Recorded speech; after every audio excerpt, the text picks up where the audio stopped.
ఈరోజు ఉదయం బెంగుళూరు నుండి గోకర్ణ వెళ్తున్న బస్సుకు అకస్మాత్తుగా చిత్రదుర్గ వద్ద జరిగిన ఘోర ప్రమాదంలో అసువులు బాసిన 20 మందికి పైగా ప్రయాణికులకు నా ప్రగాఢ శ్రద్ధాంజలి తెలుపుతూ అర్పిస్తున్న నా అక్షర నివాళి ఈ కవిత.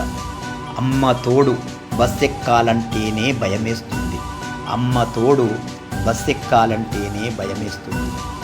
ఎటు నుండి ఏ ప్రమాదం ముంచుకొస్తుందోనని బయటకు రావాలంటేనే భయమేస్తుంది.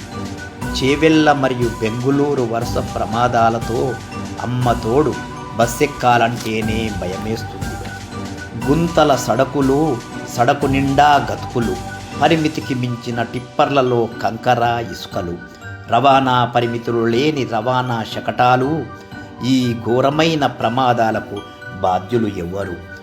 గుళ్ళల్లో దర్శనాలకెళ్ళాలంటే భయం, కార్యాలయాలలో డ్యూటీకి వెళ్ళాలంటే భయం. అడుగడుగున భయం భయం, ఎక్కడుంది సురక్షితం?